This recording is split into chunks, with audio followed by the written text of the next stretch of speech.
Donc voilà, donc on va faire un rapide récap sur les nouveautés qui concernent le programme de partenariat, les avantages en fonction des statuts et les prérequis, bien entendu. Donc ce programme Elevate, on a lancé déjà une première version l'année dernière en août 2020. On l'a remis un peu au bout du jour pour cette nouvelle année fiscale, donc en août dernier. Donc, ce programme, il reste concentré, enfin plutôt basé sur les compétences que les partenaires vont acquérir. Donc, ça reste toujours un critère qui va être très important. Mais vous allez pouvoir aussi avoir plus de rebates et toujours des incentives également sur les nouveaux logos et sur d'autres incentives pour vous permettre aussi d'accroître votre compétitivité versus d'autres partenaires sur les différents deals. Donc, la nouveauté majeure, vous le voyez sur la gauche de l'écran, c'est ce statut authorized qui prend vraiment place, qui prend le vrai rôle d'un statut dans le programme de partenariat. Précédemment, on avait le statut professionnel et champion. Là, le statut authorized fait partie intégrante du programme de partenariat avec des avantages et des prérequis. Slide suivant.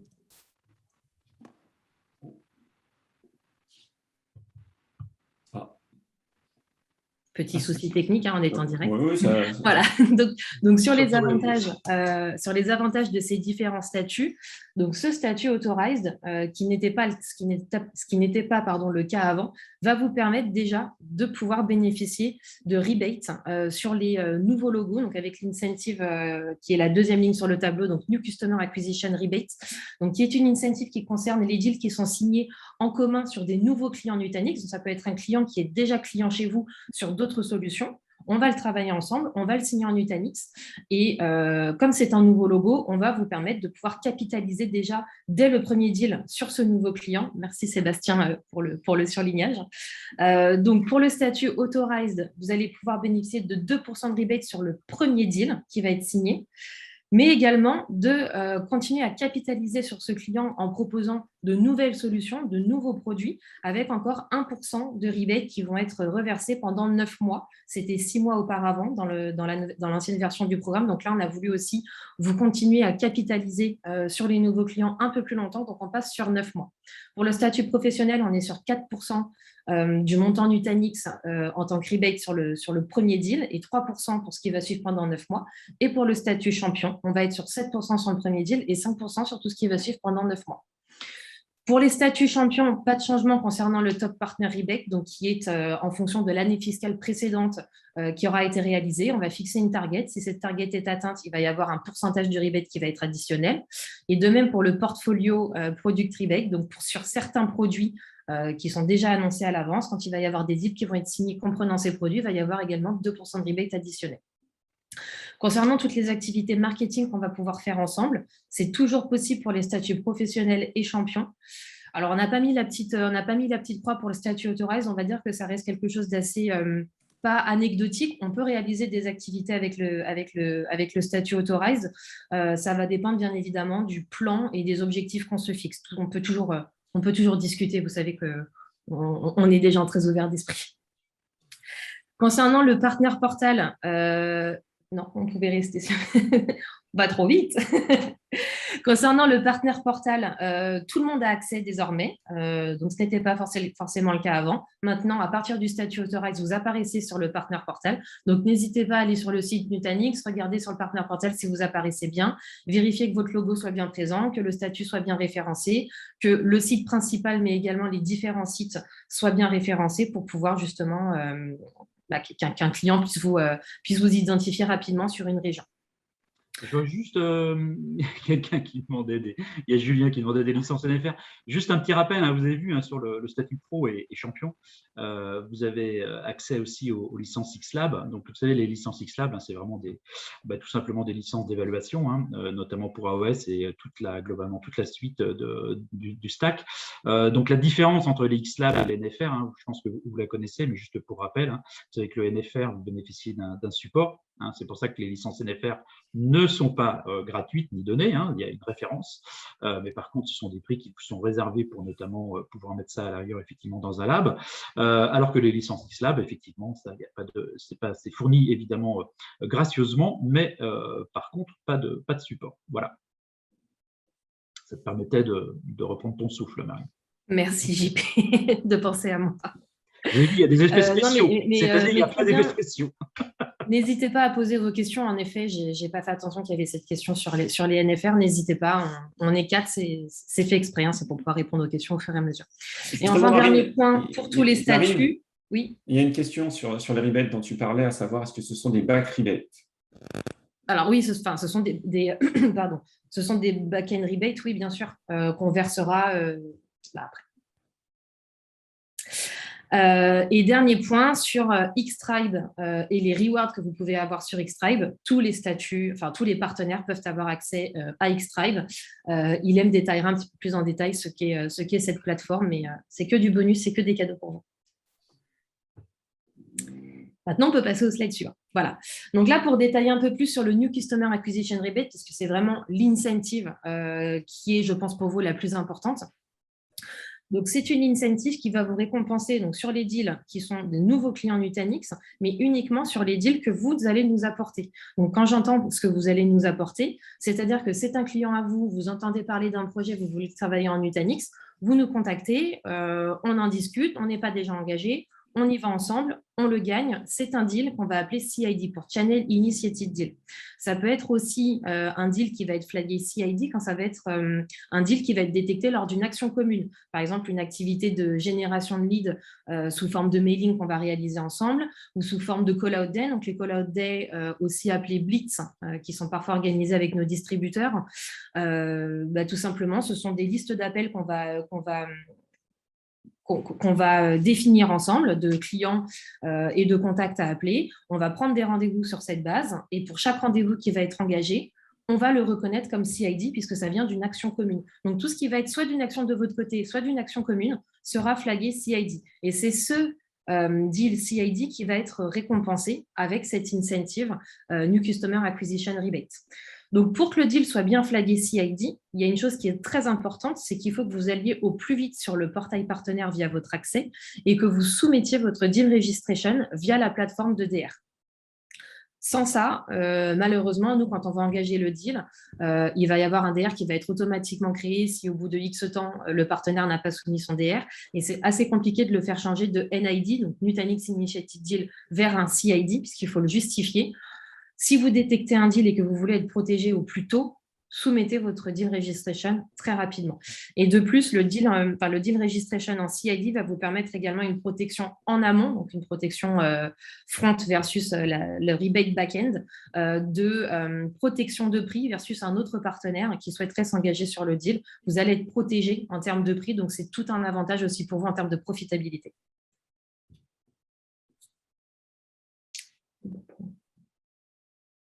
Et les prérequis. Et oui, alors, on va parler des changements en fait sur ce nouveau, sur le programme de cette version Fiscal Year 22 de Nutanix. Pas beaucoup de changements sur la partie, on va dire, technique, au niveau des certifications, plutôt sur la partie commerciale. Alors, la partie commerciale, on avait 3 examens en fait de NCSR, niveau 1, niveau 2, niveau 3. Et en fait, on a plutôt simplifié cet examen en transformant en un seul examen qui s'appelle le NCSR 2022, apparemment beaucoup plus facile. Donc, il faut, par exemple, sur la région France, parce qu'on est là aujourd'hui, on a des partenaires France et Nord-Ouest Africa qui sont connectés avec nous. On est sur la zone 1, donc les requirements pour la France sont indiqués sur la zone 1. Donc, pour être certifié, par exemple, professionnel, il faut avoir 4 certifications Sales et 3 certifications Pre-Sales NCSE. Pour la région Nord-Ouest Africa, si on reste sur le professionnel, il faut 2 certifications Sales et 2 certifications Pre-Sales. Bien sûr, on compte sur vous pour être au minimum professionnel avec nous sur cette année. Et pour cela, il faut réactualiser la certification Sales, donc la NCSR 2022, avant le 31 janvier 2022. C'est obligatoire, sinon le partenaire est rétrogradé en termes de statut. Ensuite, le reste ne change pas, hein, les prérequis pour le NCSE Core restent les mêmes. Pour la partie champion, les certifications de service restent les mêmes. Il n'y a pas de mise à jour sur ce point-là. Je dirais en résumé, sur les certifs, il n'y a que la certification sales qui a été modifiée et qu'il faut passer dès que possible. Ensuite, on a ajouté quand même un droit d'entrée pour devenir partenaire Nutanix, parce qu'on s'est rendu compte qu'il y avait beaucoup de partenaires qui créaient leur compte Nutanix, mais qui ne faisaient rien du tout avec nous en termes de transactions commerciales. Donc, maintenant, on a ajouté un droit d'entrée qui est de 75 000 $ de revenus minimum et qui doit être effectué dans les 12 derniers mois. C'est-à-dire qu'on va comptabiliser à partir du 1er février 2021, donc de cette année. Et dans les 12 mois, si le partenaire n'a pas fait ce montant-là, il sera rétrogradé à fin janvier, au 31 janvier.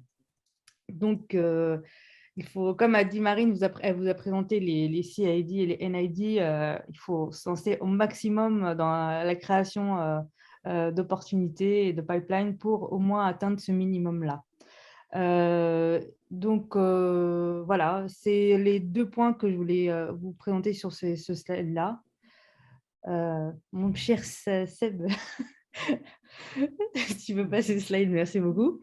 Alors, toujours la même chose, ça n'a pas changé. On a toujours les audits par quarter. Donc, chaque fin de quarter, on regarde le niveau du partenaire, s'il a passé les prérequis. Et donc, on l'upgrade, c'est-à-dire qu'il est promu sur le quarter suivant.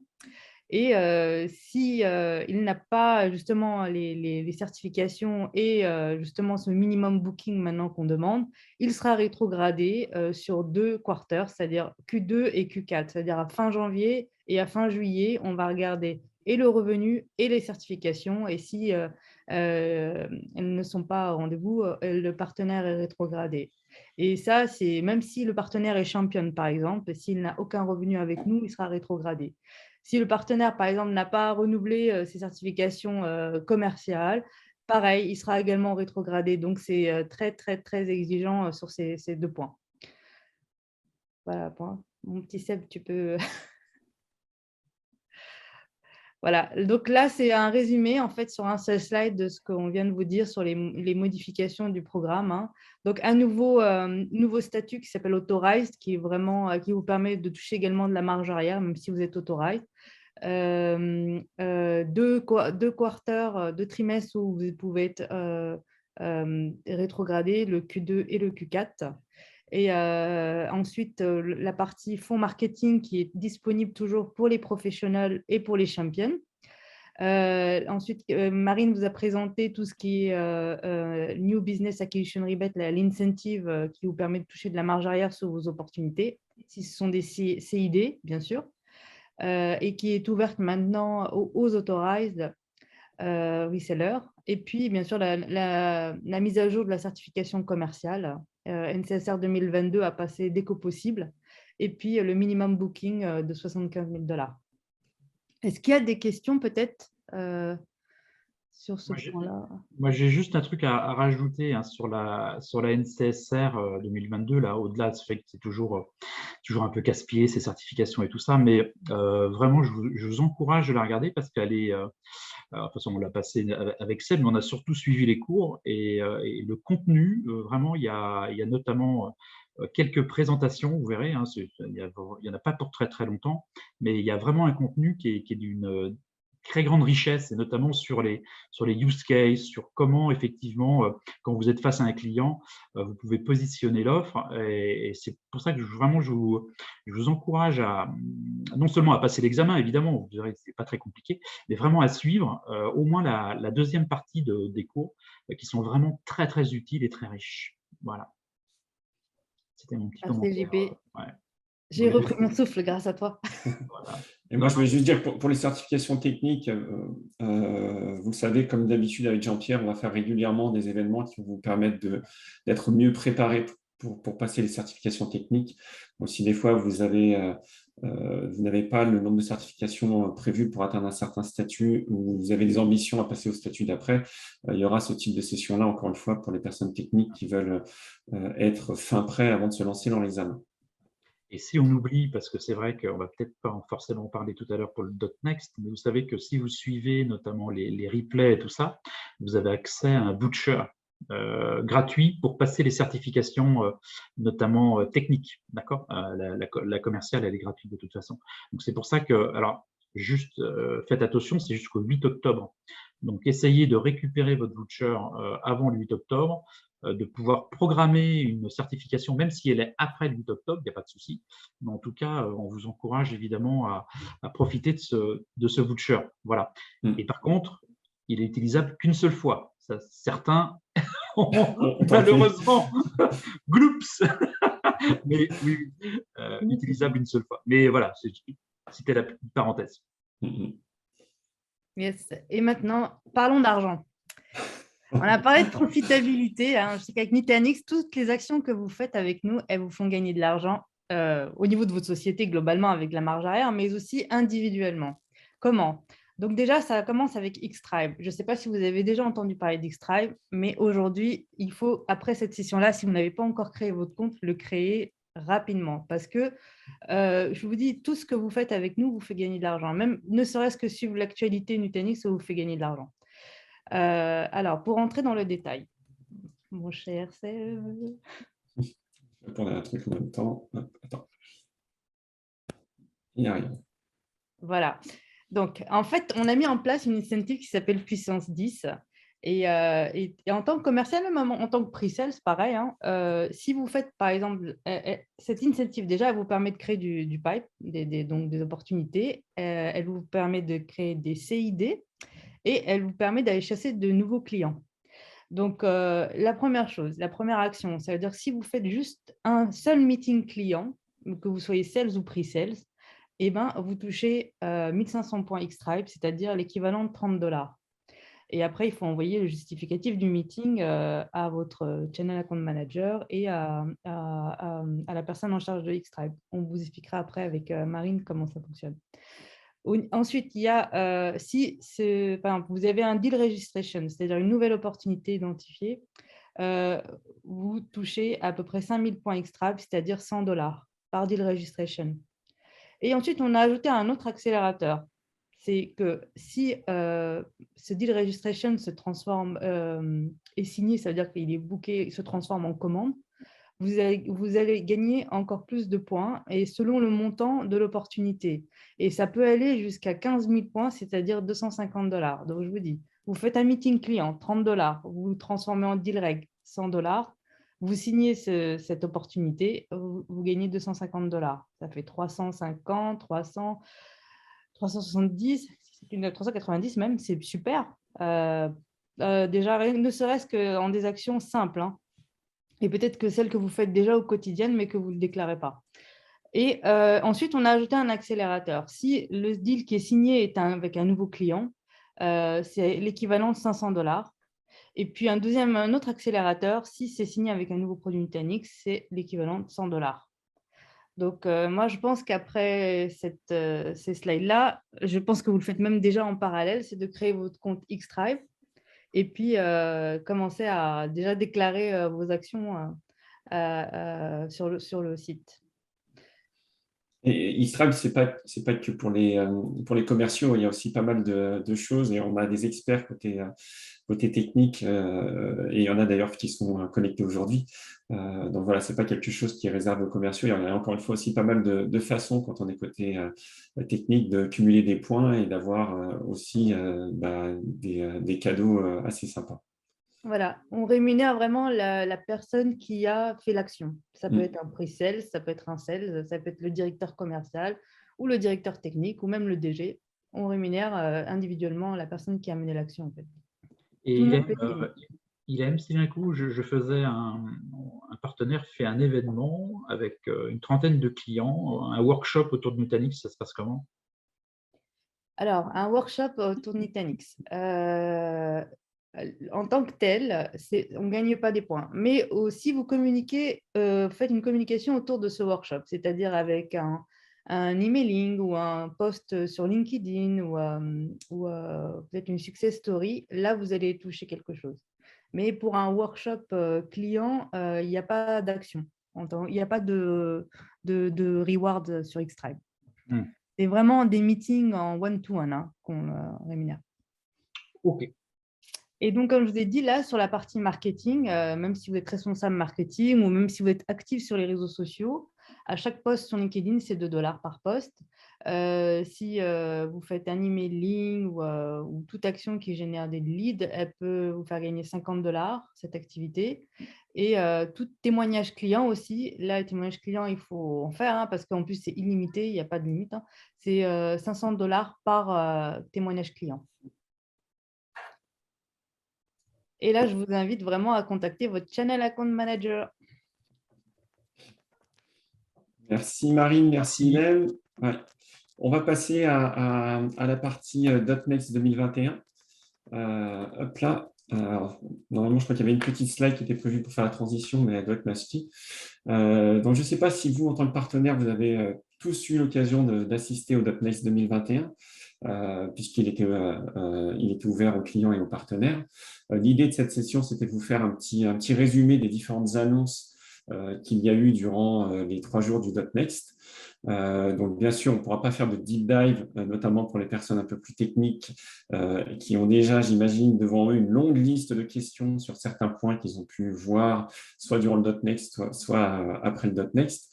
Donc, on ne pourra pas peut-être satisfaire votre curiosité jusqu'à l'extrême. Mais en tout cas, voilà, l'idée, c'est déjà de brosser un peu l'ensemble des annonces.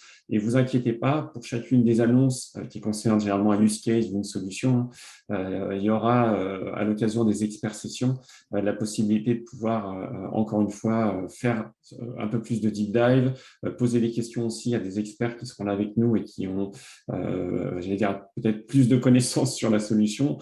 Et aussi, en tout cas, ce qui est sûr, c'est qu'ils ont un lien avec les product managers et ils savent aussi quel est le futur des différentes fonctionnalités et solutions Nutanix. Donc voilà, on va vous faire un petit résumé de ce qui a été annoncé.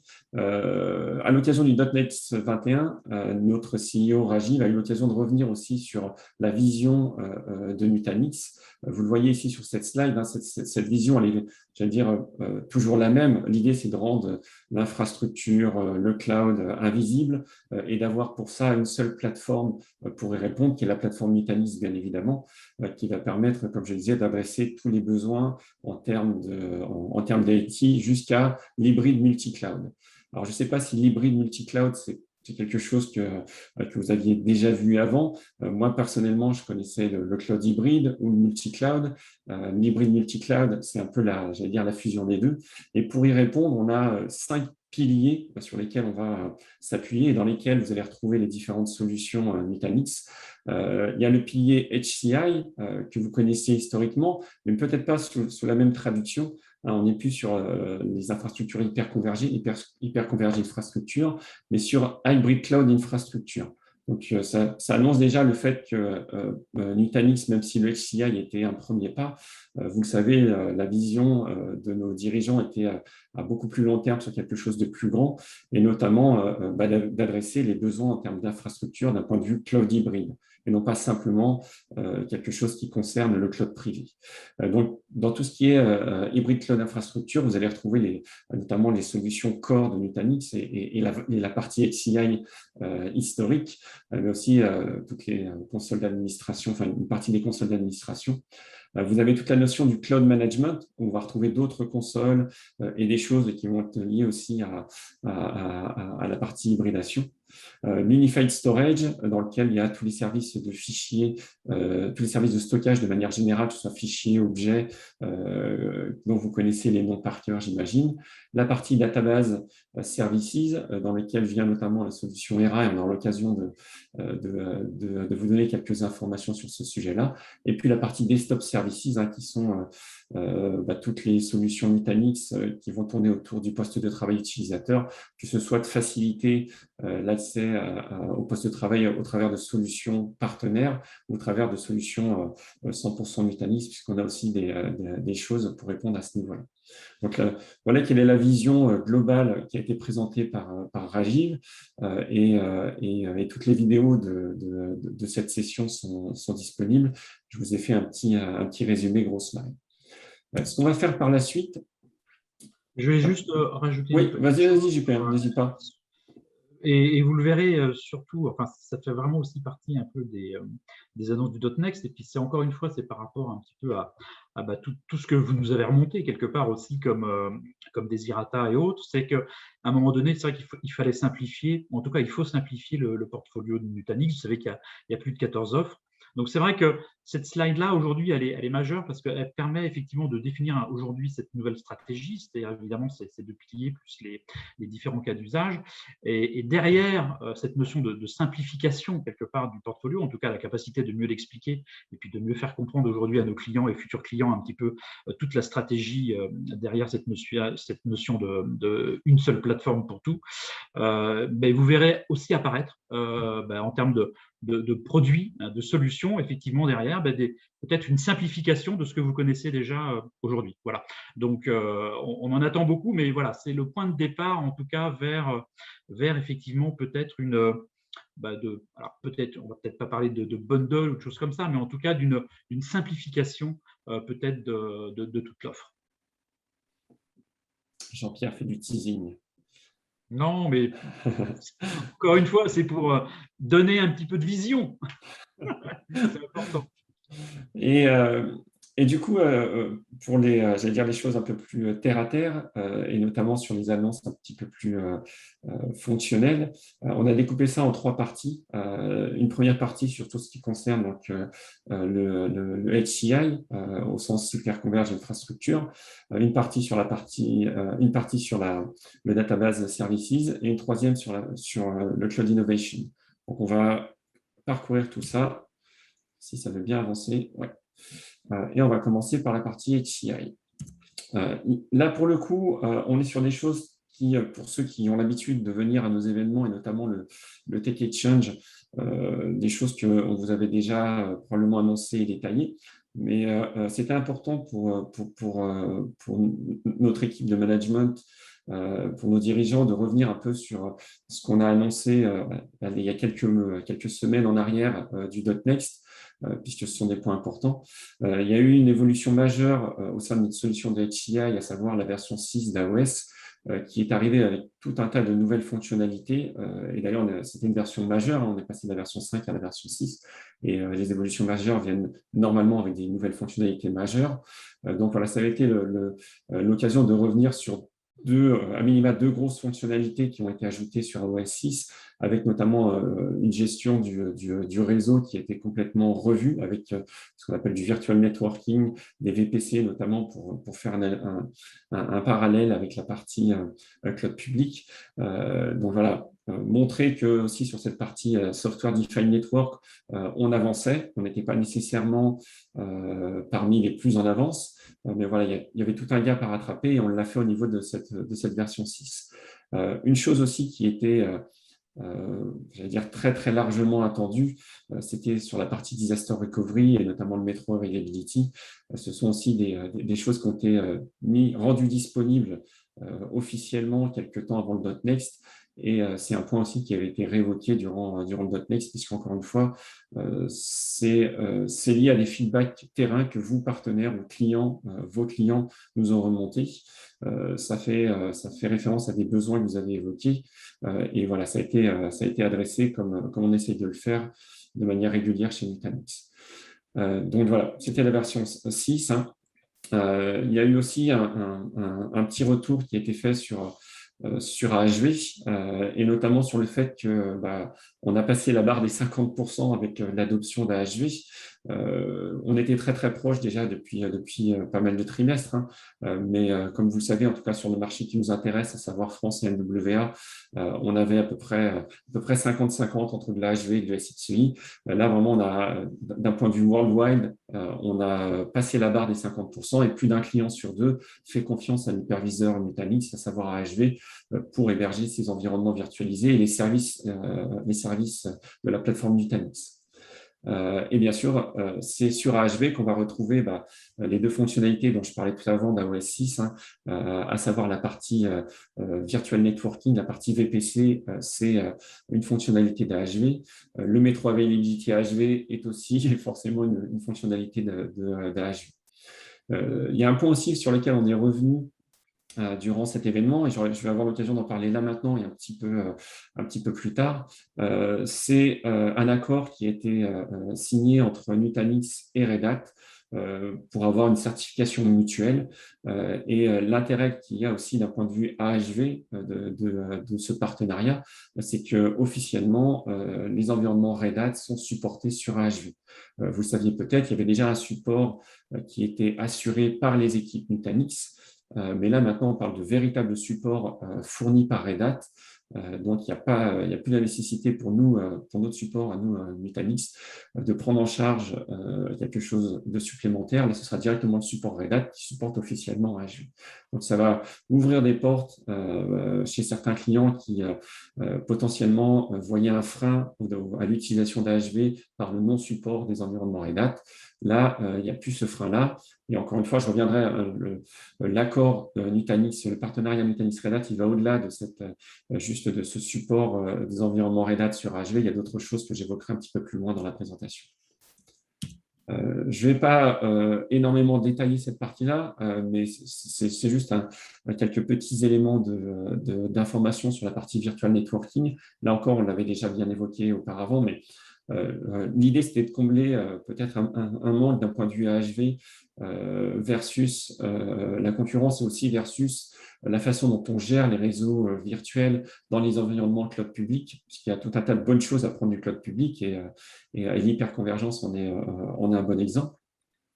Donc, depuis AOS 6 est disponible donc, en version GA, hein, la partie Virtual Networking qui permet donc, de créer plusieurs VPC, plusieurs réseaux virtuels au sein d'un environnement Nutanix.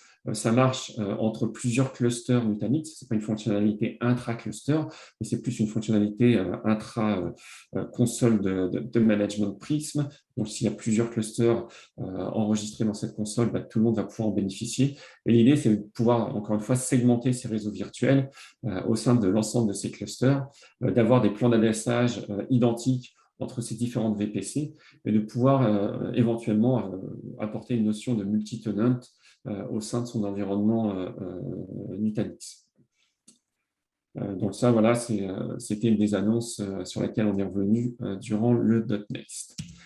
D'un point de vue management, et je vais passer la parole à JP, on a annoncé aussi pas mal de choses d'un point de vue security.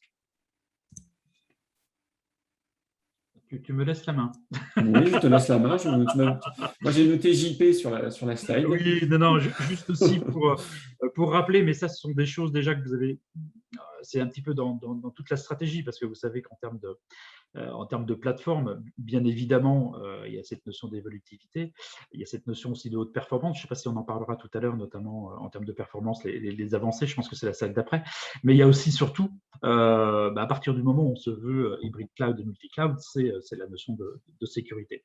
Et c'est vrai qu'en termes de sécurité, c'est vrai que des choses qu'on va commencer à voir, alors ne cherchez pas dans le portfolio actuel parce que la technologie n'est pas encore intégrée, hein. C'est au niveau, par exemple, de Security Central. Vous savez que c'est notamment cette offre SaaS aujourd'hui qui se situe on top de la microsegmentation que vous connaissez aujourd'hui, qui permet effectivement d'avoir une vision, ou en tout cas une posture globale sur effectivement toute la sécurité, les failles, la gestion notamment des patchs et autres. Et c'est vrai qu'on va aller un petit peu plus loin, et c'est vrai que c'est un petit peu aussi la philosophie Nutanix, c'est-à-dire d'aller vraiment de plus en plus vers l'application, vers ce qui tourne dans la machine virtuelle. Et c'est pour ça que on parle, en tout cas on a signé des accords avec Qualys, que vous connaissez, où depuis effectivement Security Central, on va avoir une visibilité sur effectivement ce qui se passe dans la machine virtuelle. Est-ce que mes machines sont bien patchées, à jour, et ainsi de suite. Parce que vous savez très bien qu'aujourd'hui, hein, si on ne parle que effectivement notamment des attaques de type ransomware qui font aujourd'hui pas mal d'actualité, une des premières choses à faire, c'est effectivement déjà de maintenir les systèmes à jour. Et bien là, vous avez non seulement déjà nativement au niveau de Nuta, tout ce qu'il faut pour pouvoir mettre à jour simplement et rapidement, puis en tout cas contrôler que les infrastructures sont compliant, mais on va aller un peu plus loin dans cette notion de mise à jour jusqu'à ce qui se passe vraiment dans les machines virtuelles. Donc ça, c'est prochainement aussi, notamment à travers un accord, notamment avec Qualys, j'ai oublié le nom de la solution, mais on vous en reparlera prochainement dans la sécurité. mettre les systèmes à jour, c'est bien, mais il faut aussi aller plus loin. C'est effectivement aussi la notion de segmentation. Donc, c'est pour ça que c'est pareil. Vous connaissez aujourd'hui Flow, la micro-segmentation, là, pour le coup, pas la gestion des patchs, mais plutôt la notion d'isolation des environnements, ou en tout cas le filtrage, effectivement, entre les environnements. Eh bien, ça, c'est pareil. C'est-à-dire qu'au niveau, effectivement, de sécurité centrale, on va aller un petit peu plus loin, c'est-à-dire que non seulement on va être capable effectivement de gérer au quotidien, ou en tout cas de mettre en application certaines règles, mais c'est pareil, sécurité centrale va être capable aussi de vous accompagner, de vous aider à travers notamment des algorithmes de machine learning pour pouvoir notamment vous recommander certains types de filtrage à faire au niveau des environnements. Donc ça, c'est effectivement c'est ce qu'on appelle, évidemment, vous savez, la sécurisation est-ouest ou latérale. Et puis, toujours dans cette notion aussi de sécurisation, vous savez très bien que depuis déjà pas mal de temps, au niveau de Files, vous avez notamment un outil qui s'appelle Files Analytics, qui permet d'analyser en détail la consommation, le type d'objet, le type de fichier que vous avez au niveau de votre service de fichier. Et notamment, a été intégré depuis la version 3, la capacité aussi de faire tout simplement de se protéger contre le chiffrement de vos datas, avec tout simplement en détectant ou en tout cas en bloquant en fonction de certains types d'extensions, tout simplement l'écriture ou la modification des fichiers qui se situent sur votre service de fichiers. Et bien, ce service-là, on va encore l'étendre, on va aller beaucoup plus loin. C'est vrai qu'il y avait encore des questions, notamment cette semaine sur le Slack, sur tiens, est-ce que justement il y a certaines extensions que je voudrais enlever ou autres. Bien, tout ça, c'est évidemment, ça arrive doucement, mais c'est vrai qu'on était aussi un petit peu limité en termes de nombre de signatures.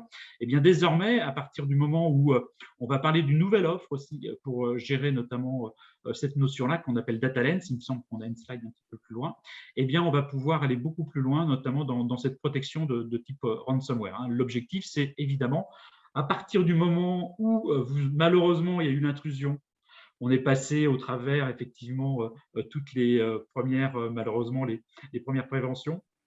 Eh bien là, le virus, il est là. Il y a eu l'élévation des droits. Il y a eu l'accès notamment aux différents services applicatifs et notamment services de fichiers. Et puis là, à partir de ce moment-là, il y a chiffrement des datas. Et bien, c'est là que, on va dire, le dernier rempart arrive au niveau aujourd'hui de Files Analytics et de Data Lens. Retenez bien ce nouveau nom, qui est une offre SaaS aujourd'hui qui va quelque part fédérer l'ensemble des Files Analytics qui se situent sur l'ensemble de votre infrastructure pour pouvoir tout simplement bloquer bloquer, en tout cas, on ne va pas dire bloquer l'attaque parce que malheureusement, elle sera lancée, mais en tout cas, réduire sa surface d'attaque. On est bien d'accord. Voilà. Pour répondre à une question aussi qui est posée sur l'outil Q&A, à savoir est-ce que les VPC sont concurrents de VMware NSX? On a parlé des VPC, on vient d'évoquer la partie Flow. C'est vrai que les VPC font partie de ce qu'on appelle l'Advanced Networking, avec un ensemble d'autres fonctionnalités. Mais oui, c'est vrai que derrière VPC se cache la notion d'overlay. Il y a une notion aussi qui vient avec l'Advanced Networking, qui est le VPN. Et effectivement, l'idée derrière de cet Advanced Networking, combiné à Flow, c'était aussi de combler le gap qu'il pouvait y avoir entre juste la micro-segmentation Flow et la partie NSX de VMware, en faisant les choses à notre source. Mais on est sur le même registre. Oui, exactement. Pour continuer sur les nouveautés, alors ils mettent Data Service ici, mais on va revenir aussi sur des choses qui sont en tout cas liées à la performance. Et l'idée étant de faire tourner n'importe quel type d'application, y compris les applications business critical. Donc, ce qui était annoncé et déjà fourni, on en avait déjà parlé aussi un peu dans les précédentes éditions du Tech Exchange, donc le support de tout ce qui est technologie Optane et le tiering éventuellement entre Optane et NVMe. On a aussi déjà eu l'occasion d'évoquer j'allais dire une mise à jour matérielle de nos plateformes vers les dernières versions de processeurs et de mémoire disponibles, et notamment sur la partie NX. Ça correspond à tout ce qui est G8, tout ce qui est génération 8. Ça, ce sont des choses aussi sur lesquelles on est revenu et qui vont avoir pour but, bien évidemment, d'accroître les performances de la plateforme et forcément d'adresser des besoins applicatifs plus conséquents. Un terme aussi que vous voyez apparaître, le data sharding ici, que vous n'avez peut-être pas vu passer durant la conférence .next. Je ne sais pas si vous aviez l'habitude, pour ceux qui déploient du Nutanix et qui préconisent certaines bonnes pratiques autour de l'exécution des workloads sur ces plateformes. Mais vous le saviez peut-être, notamment pour les environnements de base de données, il était souvent recommandé sur ces workloads-là de mettre plusieurs disques virtuels parce que la technologie sous-jacente Nutanix apportait plus de performance dans la mesure où on avait plus de disques virtuels sur les environnements virtualisés. Pour éviter cette petite, entre guillemets, bidouille, afin, encore une fois, de tirer un max de performance de la plateforme sous-jacente, on a revu une partie de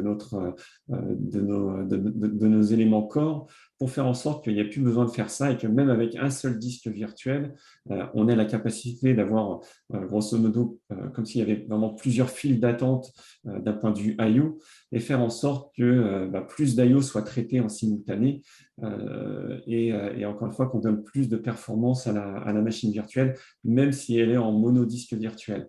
Et dans les faits, c'est important parce que la grande majorité des environnements virtualisés, on va retrouver des machines virtuelles monodisques virtuelles.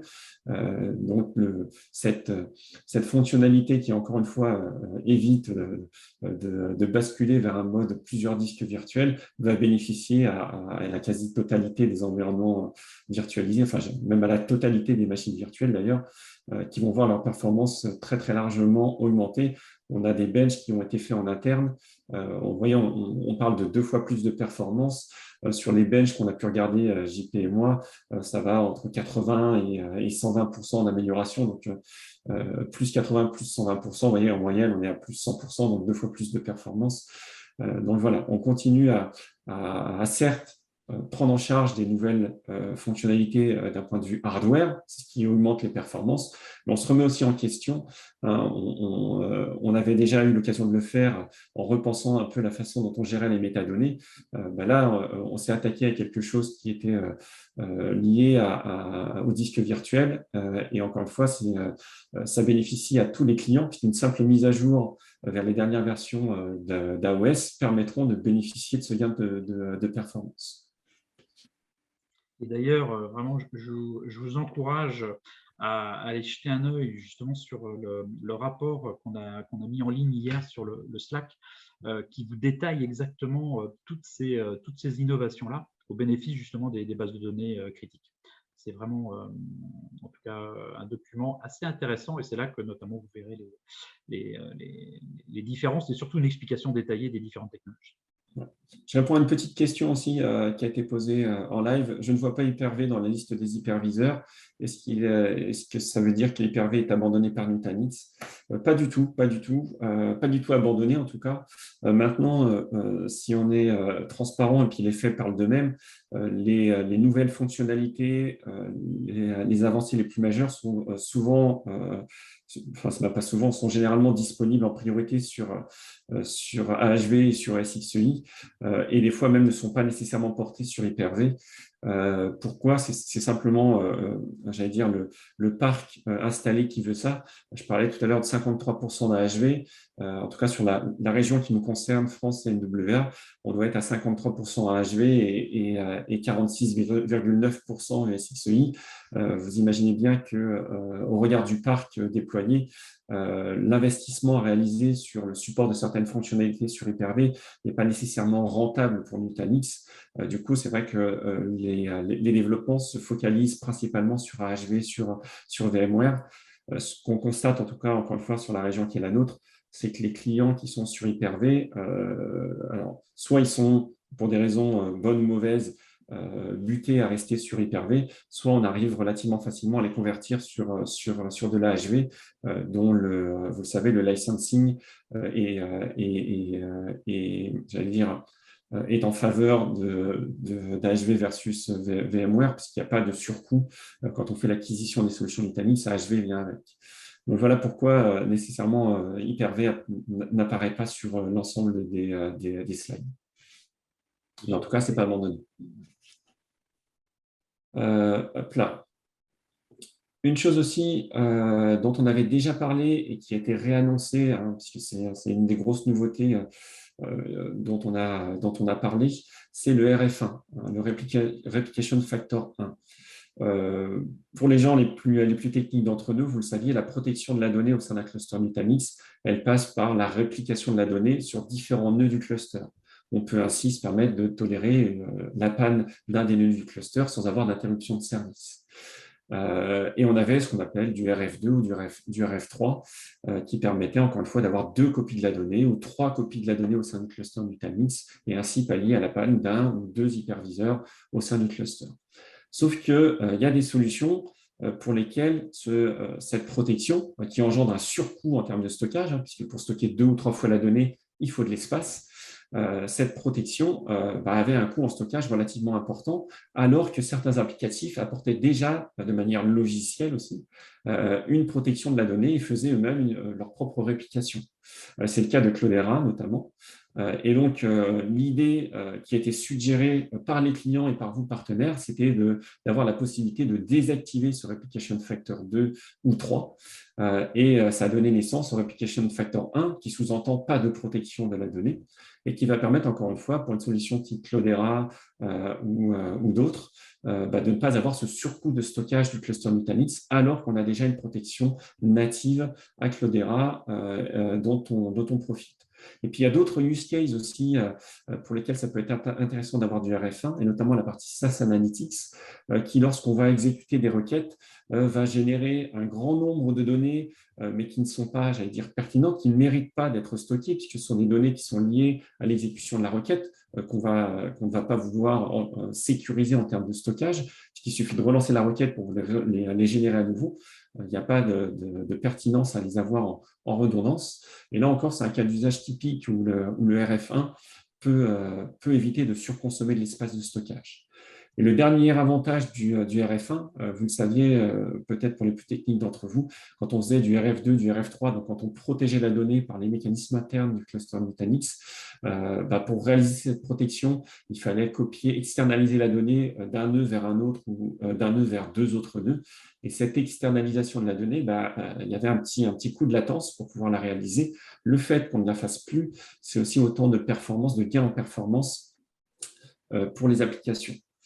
Donc voilà, RF1, gain en espace de stockage, gain en performance. Par contre, attention, forcément, on n'a plus de redondance de la donnée. Si on perd le nœud sur lequel s'exécute le workload, on perd la donnée qui était avec.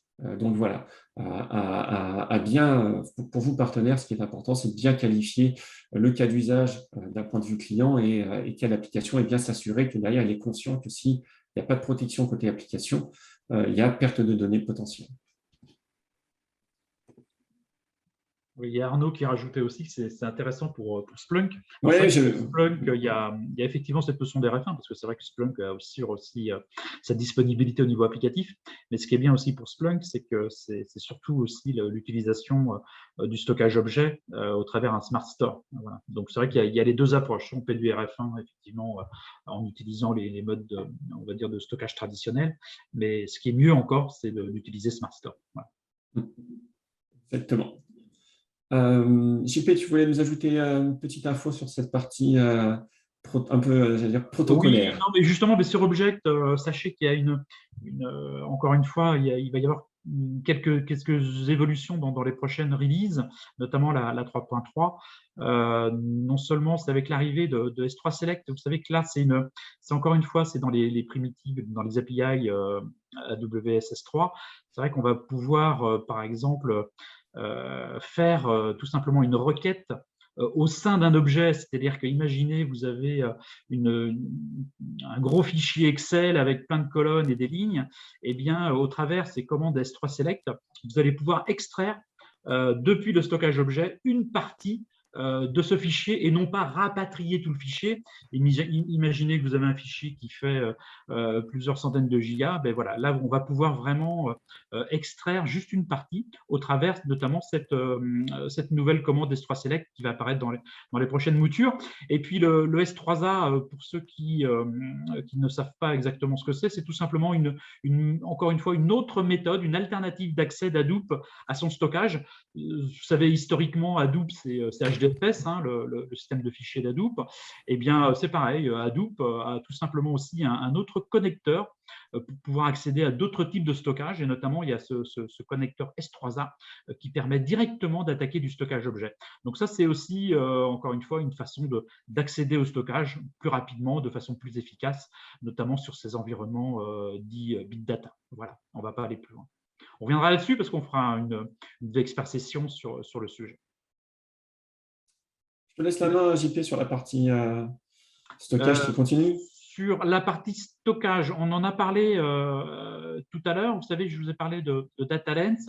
Alors ça, c'est important. C'est des choses aussi que vous verrez au niveau un petit peu de la stratégie de Nutanix. Vous savez qu'on met des outils, notamment on-prem. Et quand je parle d'outils, je parle par exemple d'outils comme Files Analytics, ou en tout cas des solutions qui permettent de faire de l'analyse, de faire du capacity planning, du trending, notamment aussi d'être capable de faire aussi notamment la protection contre les ransomware dont on a parlé tout à l'heure. Il faut savoir que une des problématiques de cette technique-là, c'est notamment la notion de scalabilité. C'est-à-dire qu'à partir d'un certain moment, forcément, on va avoir besoin de ressources pour pouvoir faire ces analyses et ces calculs qui vont être très importants. D'où l'idée, quelque part, de tout simplement de décharger tous ces calculs, toute cette analyse, tout simplement, au travers notamment tout simplement un autre service qui, pour le coup, sera en mode SaaS. Et c'est pour ça qu'on va notamment introduire, enfin, en tout cas, vous l'avez déjà vu et c'est accessible depuis votre portail Nutanix, à une offre qui s'appelle Data Lens. Donc, Data Lens, c'est cette notion quelque part de files analytiques, mais pour le coup, consolidée en offre SaaS pour pouvoir contrôler effectivement tous les services de type stockage de fichiers qui sont répartis sur l'ensemble des infrastructures des clusters Nutanix.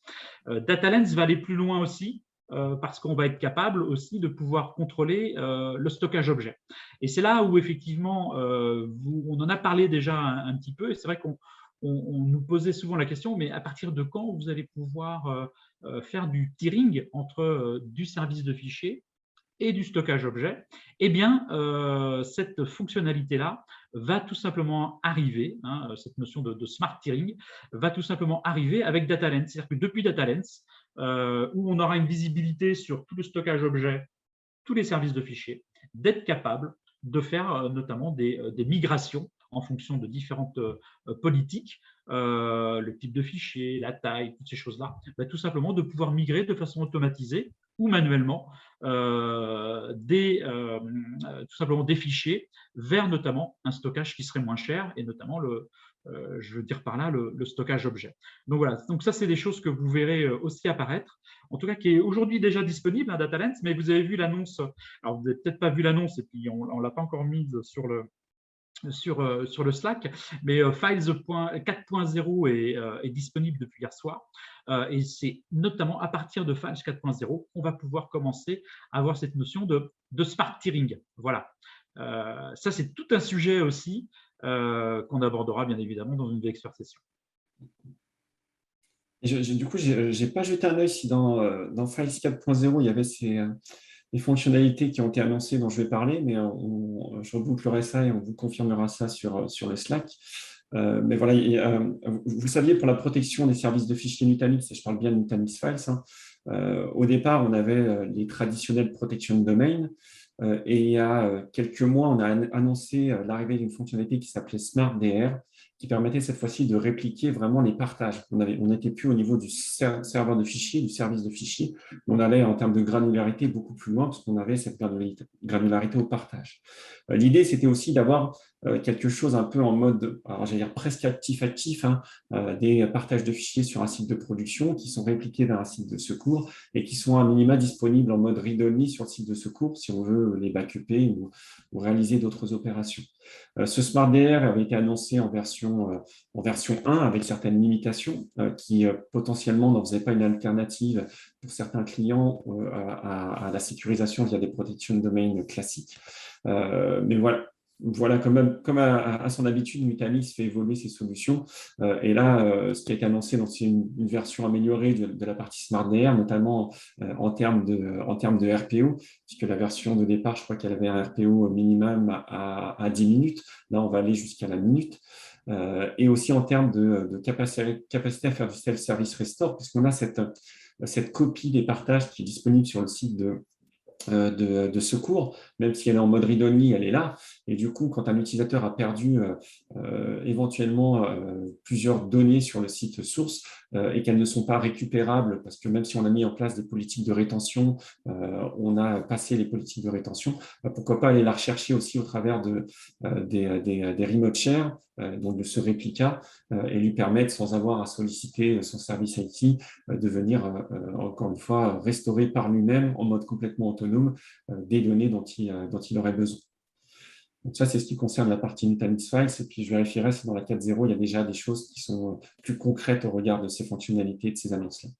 Le tech update du mois prochain, je pense que ce sera beaucoup consacré à ça. Ouais. On avait déjà presque tout dit, je pense, sur la partie Data Lens, parce que c'est vrai que parmi les fonctionnalités de Data Lens, il y en a certaines qui ont été évoquées précédemment, hein, et notamment cette notion de fédération de Files Analytics pour avoir une vue globale sur l'ensemble des services de fichiers Nutanix qui ont été déployés au sein des différents clusters possédés par le client. Et puis toute la partie sécurité de la donnée et protection vis-à-vis des ransomware. Donc voilà, c'est vraiment cette console qui fédère l'ensemble des services de stockage et qui est donc… Alors c'est marrant, ah oui, qu'est-ce qui est en… c'est marqué en développement, JP, mais tu disais que c'était déjà disponible. Pour la partie objet, voilà, ouais. Pour la partie objet, ouais. Okay. Pour les Files Data, c'est déjà… alors, le fait est, c'est qu'il fallait la version 4.0 de Files qui est sortie hier soir. Donc là, désormais, je pense que l'annonce de DataLens devrait l'avoir. Ça ne devrait pas tarder. Ouais. Okay. Sachant que c'est déjà disponible dans le Nutanix Portal, en tout cas. Donc, soyez curieux. Hop, on va passer à la partie service de base de données. Vous le savez, hein, la solution chez Nutanix qu'on met dans la case service de base de données, c'est la solution ERA, qui a énormément évolué par l'ajout de support de moteurs de base de données, de fonctionnalités, de point-in-time recovery, etc. Là aussi, des évolutions qui sont prévues, qui ont été annoncées au .next, notamment dans un premier temps la capacité à faire de la migration de base de données pour des clients qui auraient des serveurs de base de données toujours sur une autre plateforme que Nutanix, que ce soit une plateforme physique ou d'autres environnements. L'idée, c'est d'être capable, depuis une sauvegarde de leur base de données, de restaurer un environnement de base de données complet en partant de cette sauvegarde, donc y compris bien évidemment le moteur de base de données et sa configuration, mais aussi l'ensemble des données qui sont contenues dans la sauvegarde. Donc, on va simplifier le processus de migration et derrière, le client pourra profiter de tous les avantages de ERA.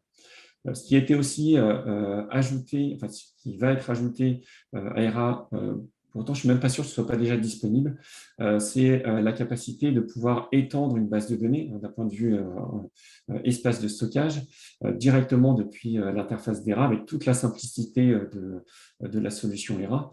L'administrateur de DB pourra, en fonction de la demande des utilisateurs et des métiers, faire grossir une base de données de la façon la plus simple possible. Et puis, ERA, qui était un produit, j'allais dire, mono-utilisateur à la base, s'est enrichi de tout un tas de fonctionnalités et notamment du airback. Donc, il y a des choses qui vont être améliorées aussi de ce point de vue-là, un peu plus de granularité sur certaines choses qui n'étaient pas encore adressées.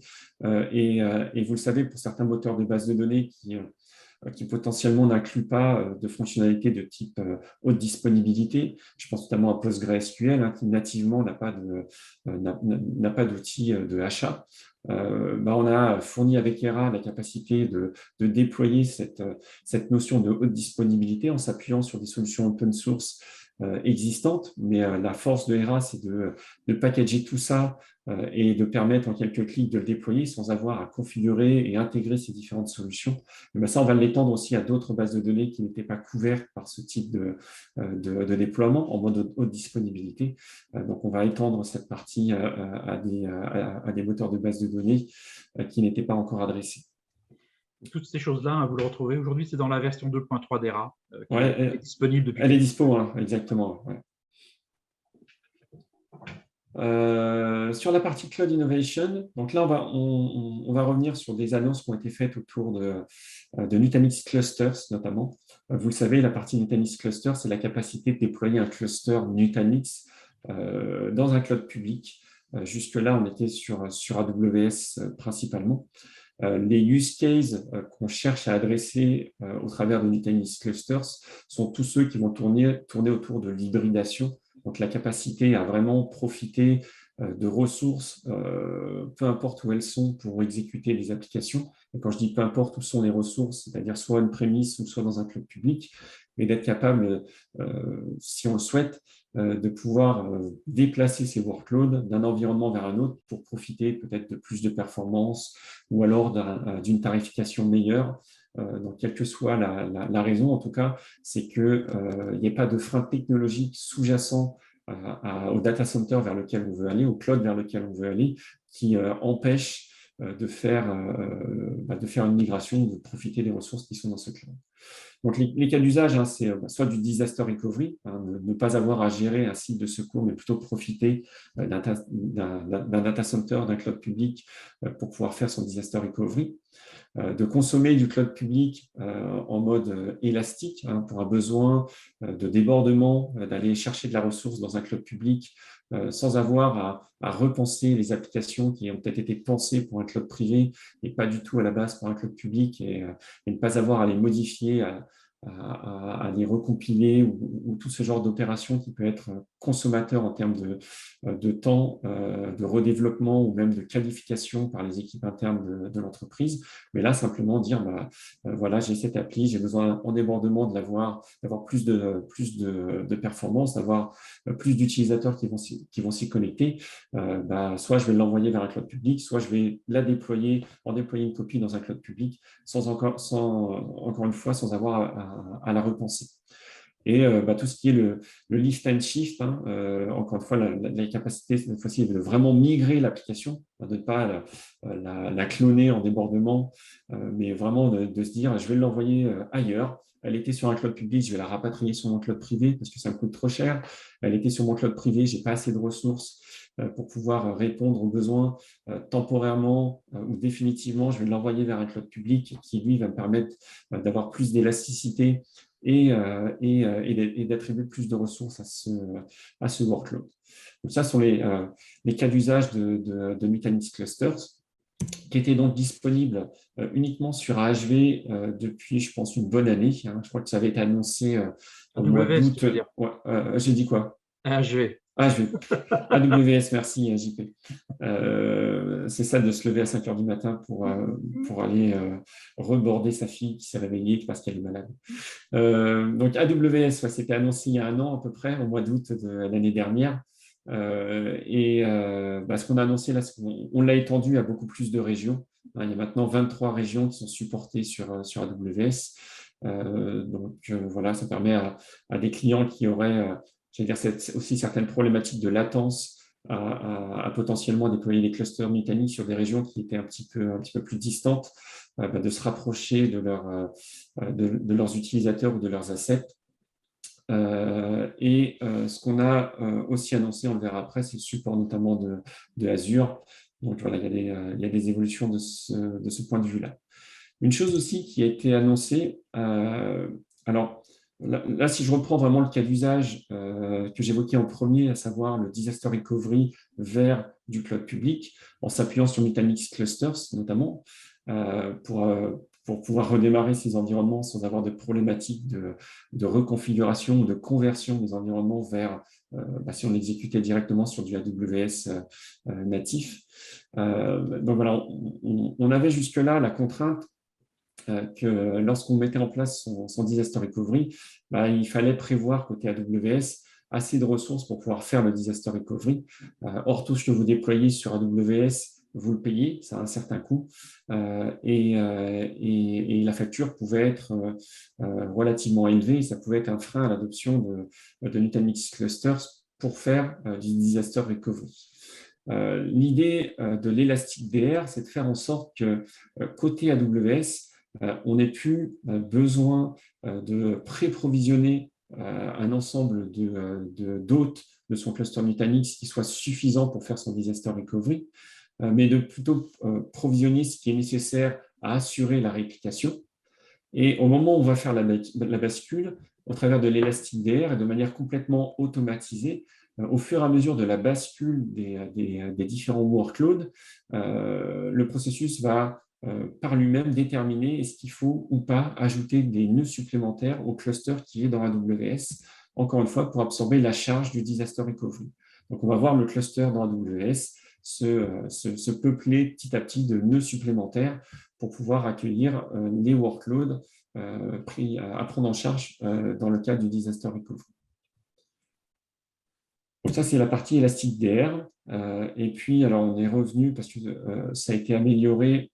Et, si je ne dis pas de bêtises, c'était aussi uniquement disponible en mode take preview. C'était la fonctionnalité de mise en hibernation et de réveil.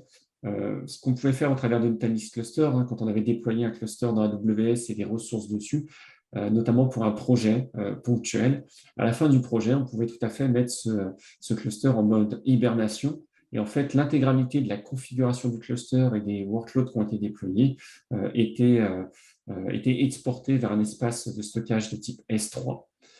Et donc conservé sur cet espace de stockage qui est forcément moins coûteux que le fait de déployer des nœuds dans AWS en termes de facturation.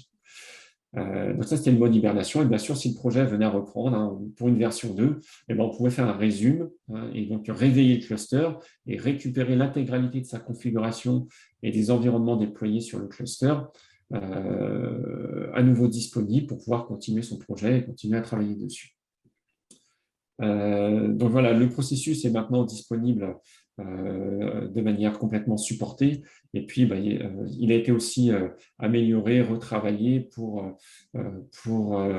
augmenter la vitesse, que ce soit dans la phase de mise en hibernation ou la phase de sortie d'hibernation.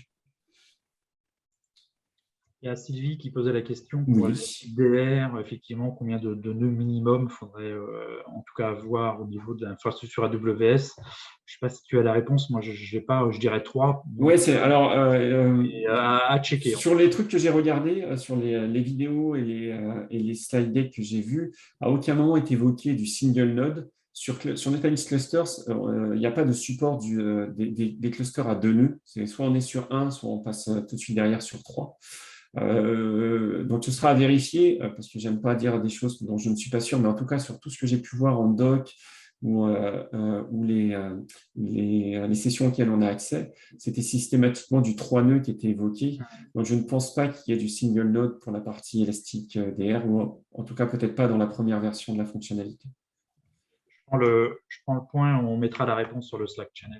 Ouais. Même question concernant l'hibernation, est-ce qu'on peut hiberner les datas uniquement sur du S3 AWS ou on peut aller sur d'autres types de stockage objets?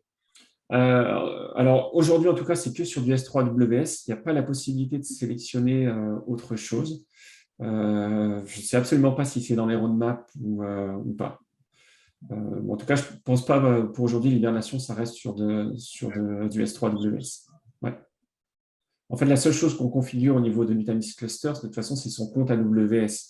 Donc, il s'appuie sur ce compte-là pour provisionner du S3 et forcément, c'est du S3 dans AWS. Baptiste, je regarde aussi et on pourra checker aussi sur les roadmaps. Alors, on aime bien des fois avec vous partager des informations roadmap dans la mesure où on les a. Après, vous savez comme nous que j'utilise souvent cette phrase, les roadmaps n'engagent que ceux qui les croient. Des choses qui sont dans la roadmap sont des choses qui sont prévues. Généralement, on vous partage des informations plutôt des roadmaps à court et moyen terme, pas à long terme parce qu'il y a trop d'incertitudes. Il n'empêche pas que ça peut toujours évoluer positivement ou négativement. Quelque chose qui est dans la roadmap peut être déplacé, retourné vers le backlog, ne jamais arriver. Ou au contraire, arriver plus tôt, c'est toujours le business qui drive les roadmaps chez Nutanix comme chez beaucoup d'éditeurs. Ce qui a été aussi annoncé au niveau de Nutanix Clusters, c'est le support, enfin, c'est Azure en preview, en tech preview, c'est-à-dire le support d'Azure, mais on n'a pas encore de support GA comme c'est le cas sur AWS. En tout cas, on a de la tech preview. Ce que je peux vous dire, en tout cas d'ores et déjà, c'est que si vous avez des clients qui sont intéressés par Nutanix Clusters sur Azure, on est vraiment en demande de clients qui veulent, faire un pas sur Nutanix Clusters sur Azure avec nous. On les embarque un peu en mode privilégié, puisqu'ils nous font l'honneur de nous faire confiance dans leur test des solutions Nutanix et notamment Nutanix Clusters sur Azure. Donc, bien évidemment, on est en recherche de clients qui veulent tester cette partie-là. Donc, n'hésitez pas à nous remonter les éventuels projets que vous avez pu détecter pour des clients qui seraient aussi un peu curieux, puisque forcément, on est en tech preview.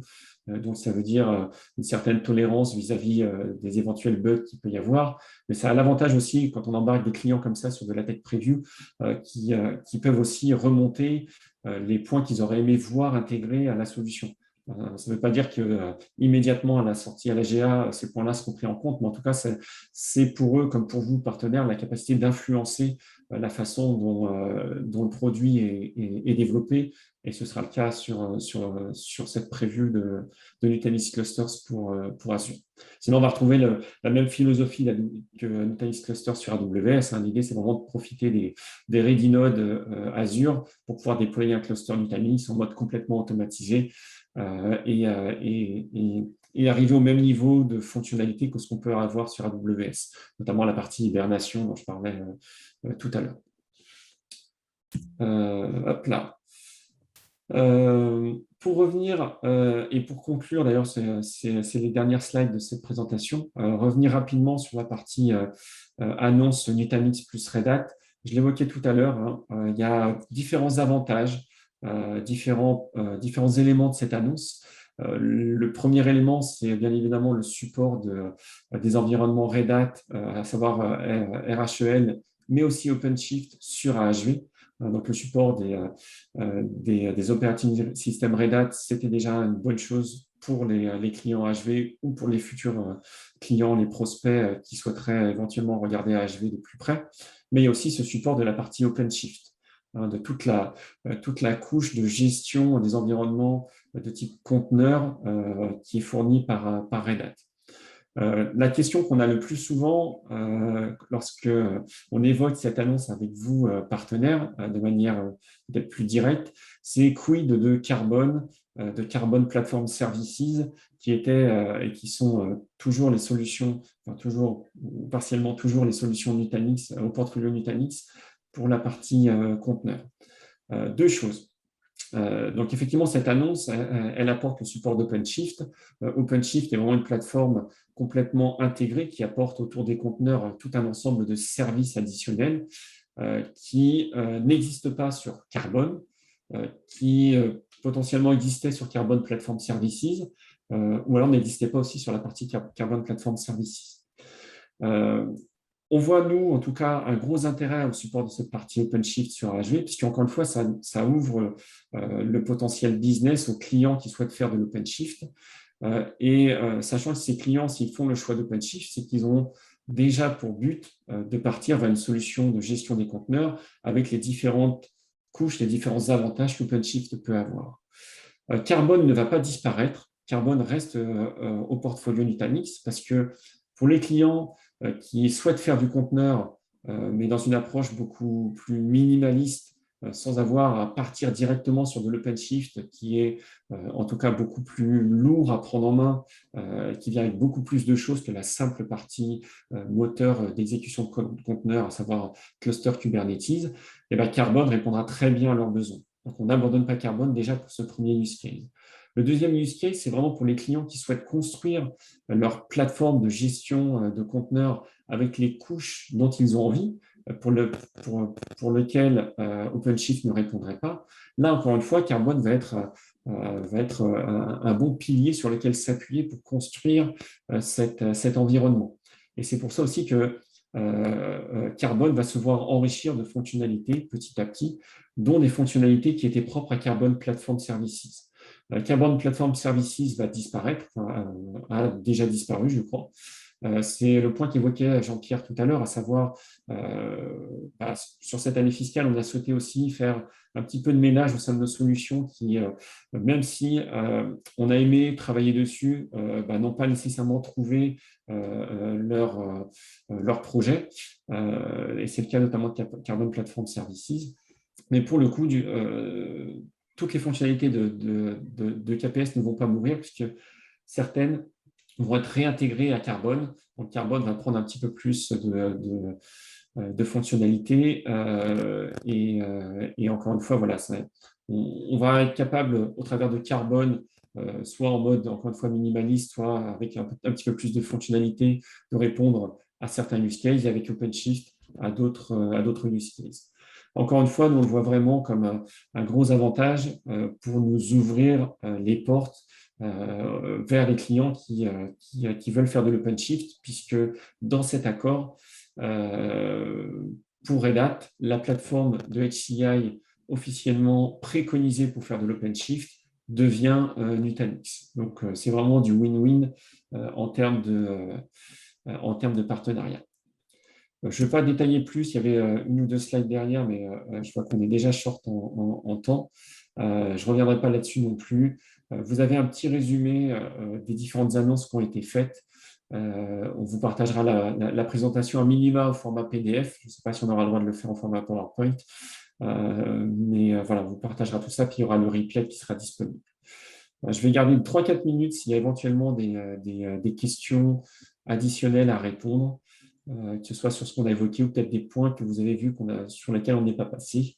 Et puis, laissez aussi un peu la parole à éventuellement Jean-Pierre ou mesdames si vous avez des choses à ajouter avant qu'on ferme la session. Non, mais par rapport aux questions, je pense qu'on a fait le tour, Seb. Il y avait 2-3 points. Ouais. On a un peu éclaté le timing parce qu'on voulait, vraiment faire passer un petit peu tous les messages. Ça faisait longtemps qu'on n'avait pas pu se parler, donc c'était important de prendre le temps. Le nouveau programme partenaire, c'était important que vous ayez toutes les billes sur ce nouveau programme. Pareil pour le .next. Encore une fois, on aura l'occasion de faire un peu plus de deep dive sur certaines sessions prochaines. Et puis, pour le programme partenaire, si des fois il y a des choses qui n'ont pas été claires, vous avez deux magnifiques ICSM qui sont là. Vous avez aussi, pour certains autres partenaires, vos CSM. JP et moi, on est aussi des experts sur le programme partenaire. Il ne faudra pas hésiter à revenir vers nous. Les certifications commerciales. Ah oui, ouais. Donc, voilà, je ne vois pas de questions supplémentaires, ce qui va nous permettre de vous libérer pile poil pour assister à la dernière partie des 12 coups de midi de Jean-Luc Reichmann. Ou attaquer vos carottes râpées, comme au choix. Ouais, voilà, au choix. Moi, j'ai choisi carottes râpées. Ouais, moi aussi, je pense que je vais prendre les carottes râpées. C'est bon pour la vue. En tout cas, moi, je vais prendre la parole pour vous souhaiter un bon repas, un bon appétit, une bonne après-midi. Vous remercier de vous être connectés. Et puis, encore une fois, à très bientôt sur les prochains événements. Soyez attentifs sur Slack. On va tout publier sur le Slack partenaire. Merci à tous. À très bientôt. Merci à tous. À bientôt.